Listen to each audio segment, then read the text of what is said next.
నమస్తే, నా పేరు తేజస్విని. బీసీ న్యూస్ కి స్వాగతం. ముందుగా ముఖ్యాంశాలు. మంగళగిరి మండలం బేతపూడిలో జనసేన రచ్చబండ కార్యక్రమం. అమరావతి నిర్మాణానికి కూటమి ప్రభుత్వం కట్టుబడి ఉందని మంత్రి నాదెండ్ల స్పష్టీకరణ.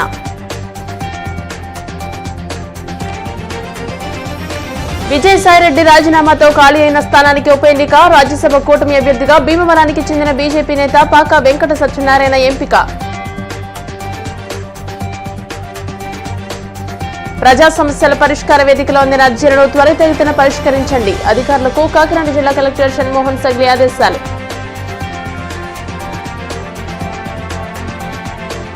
ఢిల్లీలో పద్మభూషణ్ అందుకున్న నందమూరి బాలకృష్ణ. రాష్ట్రపతి ద్రౌపది ముర్ము చేతుల మీదుగా పురస్కారం.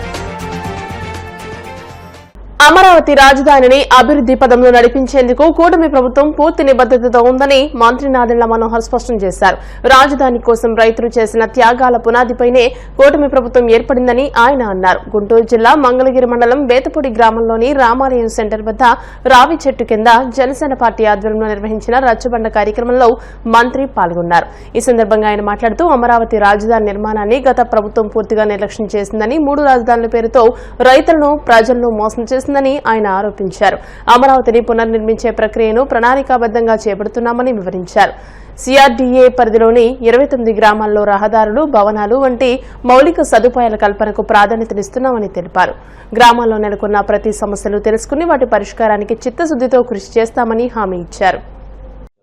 ఫోన్ చేసి ఈ ప్రాంతంలో మనం ఎక్కడైనా కూర్చుని రైతులతో మమేకమై రాజధాని కోసం ఏ విధంగా ప్రభుత్వం నుంచి మనం చేస్తున్న కార్యక్రమాల్లో భాగస్వాములు అవ్వచ్చు, ఒక బాధ్యత ఎట్లా తీసుకున్న దానిపైన ఒక కార్యక్రమం ఏర్పాటు చేయమన్నప్పుడు బేతపూడి గ్రామం ఎంపిక చేయడం. జనసేన పార్టీ నుంచి మేమందరం కూడా ఇక్కడ నిలబడి ఒక పదవి, చలపతి శ్రీనివాస్ గారికి ఒక చైర్మన్ పదవి, నేను ఒక రాష్ట్రంలో ఒక మంత్రిని, పవన్ కళ్యాణ్ గారు రాష్ట్రానికి ఉప ముఖ్యమంత్రి, 21 మంది ఎమ్మెల్యేలు, 2 పార్లమెంట్ సభ్యులు, 2 శాసన మండలి సభ్యులు, రాష్ట్ర క్యాబినెట్లో 3 మంత్రులు మేము ఉన్నామంటే మీరే మాకు స్ఫూర్తి, మీరే నిలబెట్టారు. అంటే ఈ మాట వెనుక చాలా అర్థం ఉంది, చాలా లోతుగా చెప్తున్నాను మీకు. ఎందుకంటే కూటమి అనేది ఏర్పడిందంటే అది కేవలం అమరావతి రైతుల త్యాగం, మీరు చూపించిన స్ఫూర్తి. ఎలా మర్చిపోగలుగుతాం చెప్పండి? ఎంత కష్టకాలంలో మీరు మీ కళ్ళ ముందే మీరు ఊహించిన ఒక స్వప్నం, మీరు ఏదైతే మన బిడ్డల కోసం భవిష్యత్తు ఉంటుందనే నమ్మకంతో ప్రభుత్వానికి మీరు ఆ రోజు నిలబడి విరాళాలుగా ఇచ్చేశారు మీ పొలాలు. దాన్ని విధ్వంస శక్తులు వచ్చి ఇష్టానుసారంగా ఇదేం రాజధాని, మేము 3 రాజధానులు ఏర్పాటు చేస్తాం, ఒక రాజధాని సరిపోదు ఆంధ్రప్రదేశ్కి అని ఒక వితంత వాదన తీసుకొచ్చి ప్రజల్లో ఒక ధైర్యం కోల్పోయే విధంగా. ప్రభుత్వం అంటే ఒక వ్యవస్థ. ఏ సందర్భంలోనైనా సరే ఒక అధికారి యూనిఫామ్ వేసుకున్నాడన్నా, ఒక పోలీస్ అధికారి అయినా, ఒక కలెక్టర్ అయినా, ప్రభుత్వం తరఫున ఒక ఎమ్మెల్యే అయినా, ఒక మంత్రి అయినా మాట్లాడుతున్నాడంటే దాని వెనుక ఒక విలువ ఉండాలి. మేము చెప్పిన మాటల్లో విలువే లేకపోతే, ఆనాడు ముఖ్యమంత్రిగా చంద్రబాబు నాయుడు గారు వచ్చి మీ అందరికీ ఇచ్చిన మాటల మేరకు ఎకరం భూమి ఇస్తే మీకు ఇన్ని గజాలు మీకు ఇస్తాం, డెవలప్ చేసి ఇస్తాం, రోడ్లు వేసి ఇస్తాం, భూముల విలువ తగ్గకుండా మేము చూసుకుంటాం అనే ఇచ్చిన మాటకి కావాలని తూట్లు పొడిచే విధంగా ఎంత విచిత్రం అంటే, ప్రణాళికబద్ధంగా ఇక్కడ జరుగుతున్న కార్యక్రమాల్ని ఆపేసి, వేసిన రోడ్లు కూడా తవ్విచ్చేసి, ఇక్కడున్న కంకర కూడా ఎత్తుకుపోయి, గ్రావెల్ ఎత్తుకుపోయి, పైపులు ఎత్తుకుపోయి, కేబుల్ ఎత్తుకుపోయి, సో ఎక్కడైనా చూసినటువంటి పరిస్థితి చెప్పండి. ఒక రాష్ట్ర ప్రభుత్వం అనేది ఎప్పుడు కూడా నిరంతరంగా కొనసాగిస్తాం మన పరిపాలన. పార్టీతో సంబంధం కాదు. 5 సంవత్సరాలు ఒక పార్టీ ఉండొచ్చు, 5 సంవత్సరాల తర్వాత ఇంకో పార్టీ రావచ్చు. కానీ ప్రజలకు ఇచ్చిన హామీలు కానివ్వండి, అభివృద్ధి విషయంలో కానివ్వండి, ఎక్కడ కూడా పొరపాటు లేకుండా ఇచ్చిన మాట కట్టుబడి ఉండాల్సిన బాధ్యత ప్రతి ముఖ్యమంత్రికి ఉంటుంది, ప్రభుత్వానికి ఉంటుంది. దుర్మార్గంగా వైఎస్ఆర్సీపీ నాయకులు క్షేత్రస్థాయిలో ఏ విధంగా మిమ్మల్ని అవమానపరిచి మాట్లాడేవారో ఎట్లా మర్చిపోతాం చెప్పండి.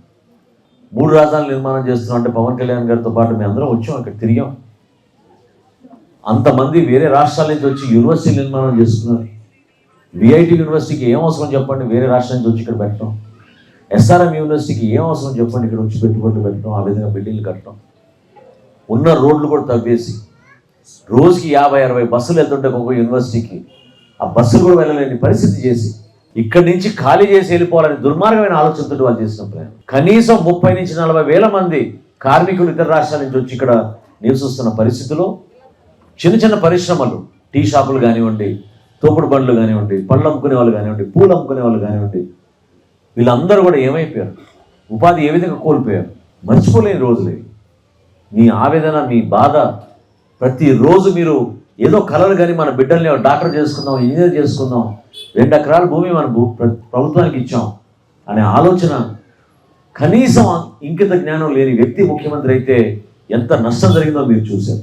నిజంగా జగన్మోహన్ రెడ్డి గారు ఎన్ని పాపాలు చేశారంటే అమరావతి విషయంలో రాష్ట్రం వెనకడిగేసింది, అంధకారంలో నెట్టేశారు. మంది ఒకరోజు 200 మంది మహిళలు వచ్చి మన జనసేన పార్టీ కార్యాలయంలో పవన్ కళ్యాణ్ గారితో ఈ విధంగానే కూర్చుని వాళ్ళు ఆ రోజు ఎంతో బాధతోటి వాళ్ళు ఇచ్చిన భూముల గురించి, వాళ్ళ బిడ్డల్ని చదివించుకోవాలనే ఆశ ఏ విధంగా ఉండిందో, ఈరోజు ఫీజు కూడా కట్టుకోలేని పరిస్థితి, చివరికి కౌలు ఇస్తామనే డబ్బు కూడా ఇవ్వకుండా రైతుల్ని మోసం చేశారే.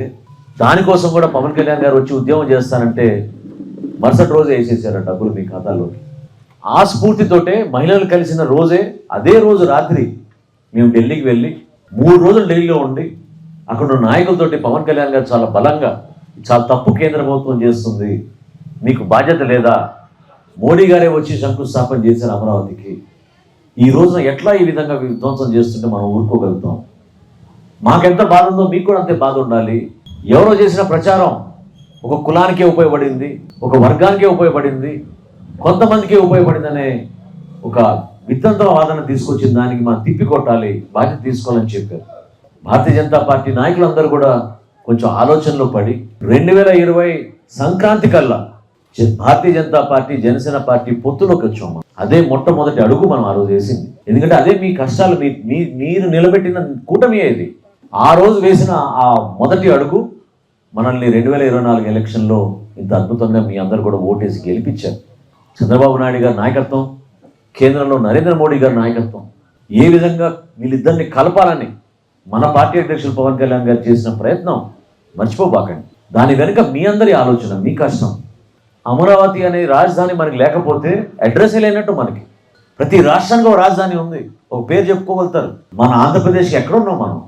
మొట్టమొదటిసారి కర్నూలు పెట్టారు, కర్నూలు నుంచి కొన్ని వ్యవస్థలు తీసుకొచ్చి గుంటూరులో పెట్టారు, గుంటూరు నుంచి మళ్ళీ హైదరాబాద్ అన్నారు, హైదరాబాద్ నుంచి మళ్ళీ విడగొట్టి మళ్ళీ చివరికి మనం అమరావతిలో కొత్త రాజధాని నిర్మాణం చేసుకుందామని వచ్చాం. మీ అందరూ సహకరించారు. ప్రపంచంలో ఎక్కడ జరగలేదు ఈ విధంగా 33,000 ఎకరాలు ఈ విధంగా భూసేకరణ అనేది అద్భుతమైన కార్యక్రమం. అది కేవలం మీరు నిలబడ్డారు కాబట్టి దయచేసి నేను చేతులు జోడించి మిమ్మల్ని నమస్కరించి చెప్తున్నాను, మీకు అనుమానాలు తెచ్చుకోబాకండి. భారతీయ జనతా పార్టీ సీనియర్ నాయకులు, పార్టీ రాష్ట్ర క్రమశిక్షణ కమిటీ చైర్మన్ పాక వెంకట సత్యనారాయణను ఆంధ్రప్రదేశ్ నుండి ఎన్డీఏ కూటమి తరపున రాజ్యసభ సభ్యత్వానికి ఎంపిక చేశారు. వైసీపీ జాతీయ ప్రధాన కార్యదర్శి, రాజ్యసభ సభ్యులు విజయసాయిరెడ్డి ఆ పార్టీకి రాజ్యసభ సభ్యత్వానికి రాజీనామా చేయడంతో ఏర్పడిన ఖాళీని భర్తీ చేయడానికి భారత ఎన్నికల సంఘం నోటిఫికేషన్ విడుదల చేయడంతో కూటమిలో భాగంగా టీడీపీ, జనసేన పార్టీలు భారతీయ జనతా పార్టీకి ఆ స్థానాన్ని కేటాయించారు. బీజేపీ ఆవిర్భావం నుండి పార్టీకి విశేష సేవలందించి వివిధ పదవులు నిర్వర్తించిన పార్టీకి అత్యంత విధేయుడైన పాక వెంకట సత్యనారాయణను రాజ్యసభకు ఎంపిక చేయడం పట్ల పార్టీ శ్రేణులు సంబరాలు జరుపుకున్నారు. మంగళవారం ఉదయం పశ్చిమ గోదావరి జిల్లా భీమవరం బలసముడిలోని తన నివాసం వద్ద నుండి బయలుదేరిన పాక 31వ వార్డులోని శ్రీ మౌళ్ళమ్మ అమ్మవారిని, శ్రీరాంపురంలోని శ్రీ జగన్మాత కనకదుర్గ అమ్మవారిని దర్శించుకుని నామినేషన్ వేయడానికి భారీ కార్ల ర్యాలీతో విజయవాడ బయలుదేరి వెళ్లారు. ఆయన వెంట సతీమణి తులసి లక్ష్మి, కుమార్తె వినీత నరసబాని, బీజేపీ జిల్లా ప్రధాన కార్యదర్శి కోమటి రవికుమార్తో పాటు పార్టీ శ్రేణులు, గౌడ సంఘం నాయకులు, ఎన్డీఏ కూటమి పార్టీల నాయకులు, మిత్రులు, శ్రేయోభిలాషులు ఉన్నారు.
రాజ్యసభకు ఆంధ్రప్రదేశ్ సంబంధించినటువంటి నామినేషన్ ఈరోజు వేయడానికి మా గ్రామ దేవత అయినటువంటి మావుళ్ళమ్మని దర్శించుకుని ఇక్కడి నుంచి బయలుదేరడం జరుగుతుంది.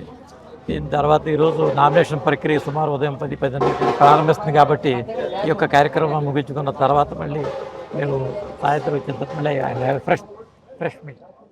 ప్రజా ఫిర్యాదుల పరిష్కార వేదిక కార్యక్రమంలో అందిన వినతులను నాణ్యతతో అర్జీదారుడు సంతృప్తి చెందే విధంగా సకాలంలో పరిష్కరించాలని కాకినాడ జిల్లా కలెక్టర్ షణ్మోహన్ అధికారులను ఆదేశించారు.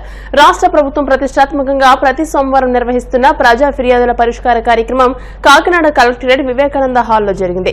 ఈ కార్యక్రమానికి జిల్లా కలెక్టర్ షణ్మోహన్, జిల్లా రెవెన్యూ అధికారి జె వెంకటరావు, జిల్లా పరిషత్ సీఈఓ వివి లక్ష్మణరావు ఇతర అధికారులతో కలిసి హాజరై జిల్లా నలుమూలల నుంచి వచ్చిన ప్రజల నుంచి వినతులు, అర్జీలను స్వీకరించారు. ఈ సందర్భంగా కలెక్టర్ మాట్లాడుతూ అర్జీలు ఇవ్వడానికి ప్రతి సోమవారం జిల్లా కలెక్టర్ కార్యాలయానికి రావాల్సిన అవసరం లేదని, అర్జీలు నమోదు చేసుకోవడానికి మీకోసం.ap.gov.in వెబ్సైట్లో వారి అర్జీలు నమోదు చేసుకోవచ్చని తెలియజేశారు. అలాంటి వాటిలో వచ్చేదే ఎప్పుడో ఒకసారి గ్రీవెన్సెస్ 2 వారాలకు 3 వారాలకు వస్తుంది. అలాంటి వాటిలో మెమో తెచ్చుకుంటున్నామంటే ఇట్ ఈస్ నాట్ కరెక్ట్. అది మాత్రం I will take it serious. Regular departments I can still understand, కొంత గ్రే ఏరియాస్ ఉంటాయి, కొన్ని చేయలేకపోవచ్చు, మనం ఇచ్చిన ఎండార్స్మెంట్స్కి అవగాహన ఉందో అవగాహన లేకనో చూసుకోకుండా పోయి ఉండొచ్చు. బట్ కొన్ని departments which are very less load also are not uploading attachments regularly. దయచేసి అర్థం చేసుకోండి, నేను మీటింగ్ పెట్టినా పెట్టకపోయినా నా దగ్గరికి సంతకాలకు వచ్చినప్పుడు నేను అది ఎవరికి ఇస్తున్నామేమో చూసే పెడతాను. నేను ఏ గ్రీవెన్స్ వల్ల దేనికి వస్తుంది. So please understand, I understand that message. And మీకు ఎవరైతే మెసేజ్ పంపిస్తుంటారో ఈ ఎక్కడ పెండింగ్ ఉంది ఏముందో ప్రతి మెసేజ్ నాకు వస్తుంది అంతే కదా, నాకు వచ్చిన తర్వాత నేను ఫార్వర్డ్ చేస్తాను కదా. సో దయచేసి please understand, just because I'm not sitting in that review that doesn't mean that I don't know. I understand, I know some areas where we have to improve, I know some areas where we are doing well.